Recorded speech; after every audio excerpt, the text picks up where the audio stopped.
Hi friends, welcome back to my channel. எல்லோரும் நல்லா இருக்கீங்கன்னு நம்புகிறேன். இன்றைக்கி இந்த வீடியோவில் நம்ம வீட்டில் வரலட்சுமி நோன்பு எப்படி கும்பிட்டோம் அப்படிங்கிறத தான் பார்க்க போகிறோம். வாங்க வீடியோக்குள்ளே போய் டீட்டெயில்டாக பார்க்கலாம். ஃப்ரைடே வரலட்சுமி நோன்பு. அதுக்கு முன்னாடி நாளே போய் தேவையான திங்ஸ் எல்லாத்தையுமே பர்ச்சேஸ் பண்ணிட்டு வந்துட்டோம். கலசத்தில் தான் நம்ம இன்றைக்கி வந்து தேங்காய் வச்சு முகம் வைக்க போகிறோம். அப்படிங்கிறதுனால அம்மனுக்கு புடவை மாதிரி கட்டுறதுக்காக 2 ப்ளவுஸ் பீட்ஸ் வந்து நான் எடுத்திருந்தேன். கான்ட்ராஸ்ட்டாக 2 கலரில் வந்து காம்பினேஷன் பண்ணி.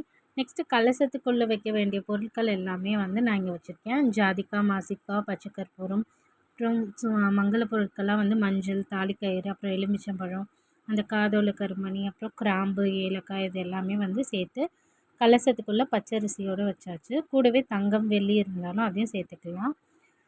அட்லாஸ்ட்டாக நம்ம வந்து அம்மனை வந்து அன்றைக்கி மார்னிங் வந்து வீட்டுக்குள்ளே அழைச்சிட்டு வரணும். அதுக்காக தான் வந்து வெளியில் வச்சுருக்கோம் அம்மனை ரெடி பண்ணி. இப்போ இங்கேருந்து நம்ம வந்து கற்பூர ஆரத்திலாம் காமிச்சு நம்ம வீட்டுக்குள்ளே கொண்டு போகணும்.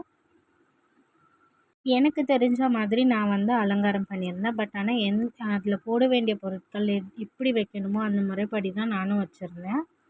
நாங்கள் வந்து வெள்ளிக்கிழமை மார்னிங் தான் வந்து அம்மனை அலங்காரம் பண்ணி வெளியிலேருந்து வீட்டுக்குள்ளே கொண்டு வந்தோம். காலையில் ஒரு 10:30 மணிக்கு முன்னாடியே வந்து அம்மனை வந்து வீட்டுக்குள்ளே கொண்டு வந்தாச்சு.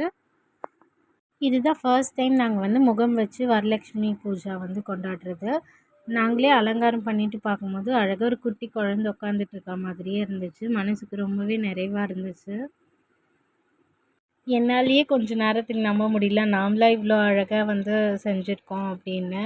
அந்தளவுக்கு ரொம்ப சூப்பராக இருந்துச்சு. இப்போ வந்து அம்மனை வீட்டுக்குள்ளே அழைச்சிட்டு வந்தாச்சு. இப்போ அழைச்சிட்டு வந்த பிறகு இப்போ நம்ம வந்து தூப தீப ஆராதனையெல்லாம் எடுத்து நம்ம வந்து அம்மனுக்கு ஏதாவது பிரசாதம் வச்சு நெய்வேத்தியம் பண்ணணும். ஈவினிங் எல்லாமே செஞ்சு சாமி கும்பிட போகிறோம் அப்படிங்கிறதுனால இப்போ வீட்டுக்குள்ளே நம்ம அம்மனை கொண்டு வந்த உடனே இன்ஸ்டண்ட்டாக வந்து நான் பாயசம் மட்டும் செஞ்சு வச்சு நெய்வேத்தியம் பண்ணியிருந்தேன். காலையில் சாமிக்கு பூஜை பண்ணும்போது நான், ஹஸ்பண்ட், பாப்பா 3 பேர் மட்டும்தான் இருந்தோம். ஈவினிங் தான் வந்து என்னோடய ஹவுஸ் ஓனர் அப்புறம் இன்னும் சில லேடிஸ் எல்லாம் வந்து இன்வைட் பண்ணியிருந்தோம் வரலட்சுமி பூஜாக்காக. நான் மட்டுமே தான் எல்லா வேலைகளும் பார்த்துட்டு இருந்தேன். அப்படிங்கிறதுனால நான் என்னென்ன டிஷ்ஷஸ் செஞ்சேன் அப்படிங்கிறது மட்டும்தான் காமிச்சிருக்கேன். ரெசிபீஸ் எல்லாம் நான் எதுவும் பெருசாக இந்த வீடியோவில் கவர் பண்ணவே இல்லை. பிகாஸ் எல்லாமே டக்குன்னு செஞ்சு முடிக்கணும் அப்படிங்கிற அந்த ஃபாஸ்ட்லேயே வந்து நான் செஞ்சுட்டு இருந்தேன்.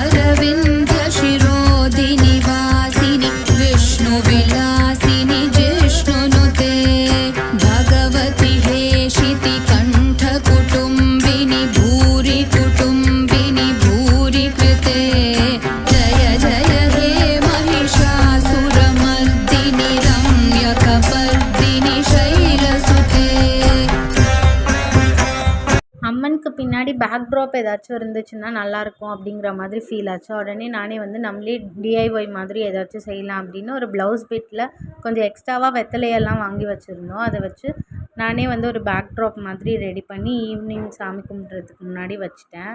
ரொம்ப அழகாக இருந்துச்சு. நாங்கள் இன்வைட் பண்ணியிருந்த எல்லாருமே வந்த பிறகு எல்லாருக்கும் வந்து தாம்பூலம்லாம் ரெடி பண்ணி வச்சுட்டு எல்லார் கூடவும் சேர்ந்து சாமி கும்பிட்டு ரொம்ப சந்தோஷமாக போச்சு அந்த நாளே. கடைசியாக வந்து அன்றைக்கி நைட்டு நான் வந்து 108 போற்றி சொல்லி குங்குமம் வச்சு அர்ச்சனை பண்ணலாம் அப்படின்னு நான் மட்டும் உட்காந்து சாமிக்கு வந்து குங்குமத்தில் அர்ச்சனை பண்ணிகிட்டு இருந்தேன். அதுக்கப்புறமா அது முடிஞ்சோடனே அந்த குங்குமத்தை சேஃபாக வந்து எடுத்து வச்சுக்கிட்டேன். நம்ம டெய்லி யூஸ் பண்ணுறதுக்கு வச்சுக்கலாம் அப்படின்னு. என்னையுமே கீழே வீட்டில் இருக்க அக்கா வந்து அவங்களோட வீட்டு வரலட்சுமி நோன்புக்கு இன்வைட் பண்ணியிருந்தாங்க. சரின்னு அவங்க வீட்டுக்கும் போய் சாமியெல்லாம் பார்த்துட்டு நாங்கள் வந்து பிளெஸ்ஸிங்ஸ் எல்லாம் வாங்கிட்டு தாம்பூலம் வாங்கிட்டு வந்தேன் நான். எங்கள் வீட்டு வரலட்சுமி நோன்பு இப்படி தான் போச்சு. எங்களோட வரலட்சுமி அம்மன் எப்படி இருந்தாங்க அப்படிங்கிறத கமெண்ட்டில் சொல்லுங்கள். உங்கள் வீட்டில் வரலட்சுமி நோன்பு கும்பிடுற பழக்கம் இருக்கா? அப்படி இருந்துச்சுன்னா எப்படி நீங்கள் சாமி கும்பிடுவீங்க அப்படிங்கிறது எனக்கு கமெண்ட்டில் சொல்லுங்கள். சாமிலாம் கும்பிட்டு முடித்த பிறகு நானும் என் ஹஸ்பண்டும் சேர்ந்து சாமி கூட கொஞ்சம் செல்ஃபிஸ் எல்லாம் எடுத்துகிட்டு மனசுக்கு நிறைவாக வந்து அன்னையோட டே வந்து லாஸ்ட்டாக அம்மனுக்கு ஆரத்தி எடுத்து எண்ட் பண்ணியாச்சு. நாங்கள் 3 days வந்து அம்மனை எங்கள் வீட்டில் வச்சுருந்தோம். ஃப்ரைடே, சாட்டர்டே, சண்டே அன்றைக்கி தான் வந்து சாமி எடுத்து வச்சோம். அந்த 3 daysமே வீட்டில் அம்மனுக்கு வந்து காலையில் ஈவினிங் 2 வேளையுமே பூஜை பண்ணி வச்சுருந்தோம். ரொம்ப ஹாப்பியாக இருந்துச்சு. உங்களுக்கும் நீங்கள் இந்த வீடியோ பார்க்கும்போது நீங்கள் மனசில் நினைக்கிற எல்லா விஷயமும் நிறைவேறணும் அப்படின்னு நாங்கள் காட் கிட்ட ப்ரே பண்ணிக்கிறோம். கண்டிப்பாக உங்களுக்கு இந்த வீடியோ பிடிச்சிருக்குன்னு நினைக்கிறேன். பிடிச்சிருந்துச்சுன்னா மறக்காமல் உங்கள் ஃப்ரெண்ட்ஸ் அண்ட் ஃபேமிலிக்கு இந்த வீடியோவை ஷேர் பண்ணி விடுங்க. நம்மளோட சேனலை சப்ஸ்கிரைப் பண்ணிக்கோங்க. இன்னொரு இன்ட்ரெஸ்டிங்கான வீடியோவில் பார்க்கலாம். Until then, it's bye.